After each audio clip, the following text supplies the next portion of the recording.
In the name of the Father, the Son, and the Holy Spirit. You heard these words: salvation, redemption, moksha, deliverance, heaven. So many words like that. But we don't think, what does this really mean? I could read dozens of Bible verses, and because you know these things, I'm not reading all these. You can read the scripture. What about the scripture that says the whole earth is waiting with groaning for the redemption? Trees, mountains and oceans, the earth and everything in it,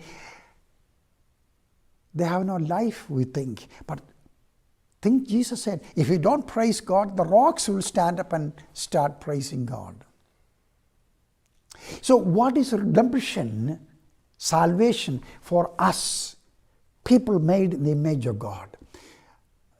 I must say this simply, it involves our body, our soul, our mind and emotions and will, and our spirit.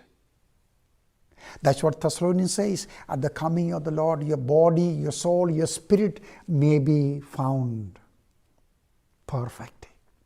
So, it is important we understand the sacraments of the Holy Church are devised by God for our whole being to understand the life of God and experience the energies of God in our life here on earth. A scripture you want to read. 2 Peter chapter 1, verse 4. We are called to partake of His divine nature. Live on earth as the Lord Jesus Christ lived as a man. Think about it. Blessings on you.